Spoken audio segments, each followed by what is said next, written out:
Satara ZP सभापतींची आज निवड आहे आणि दुपारी 12 वाजेपर्यंत अर्ज दाखल केले जाणार आहेत, तर 1 वाजेपर्यंत अर्ज माघारी घेण्याची आज मुदत आहे आणि दुपारी 1 वाजेनंतर मग सभापतींची निवड होणार आहे। झेडपी आवारामध्ये जमावबंदीचे आदेश लागू करण्यात आलेत।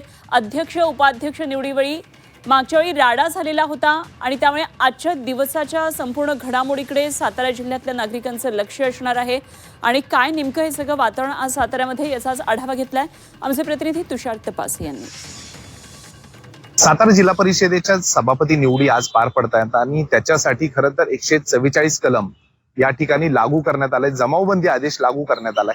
एकूणच जर मागील 20 मार्चला जी काही अध्यक्ष आणि उपाध्यक्ष पदाची निवड झाली होती त्या निवडीवेळी जो काही राडा झाला होता, वातंग झाला होता, त्याच्यामुळे कुठेतरी प्रशासनानं आता भूमिका ही घेतलेली आहे की या ठिकाणी कार्यकर्ते असतील, बडे नेते असतील यांना जमावबंदी आदेश लागू केल्यामुळे या ठिकाणी आता येता येणार नाहीये।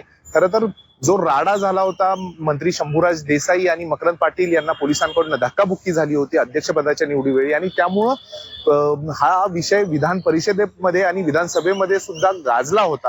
खरं तर या फोडाफोडी जी भाजपनं केली होती त्याच्यामध्ये जवळजवळ 3 राष्ट्रवादीचे सदस्य फोडले होते आणि 2 शिवसेनेचे सदस्य फोडून जे 33 ची जी मॅजिक फिगर होती ती गाठली होती भाजपनं आणि त्यानंतरनं या ठिकाणी सत्ता म्हणजे जी अध्यक्ष आणि उपाध्यक्ष पदाचं जे आहे ते आपल्याकडे खेचून आणलं होतं।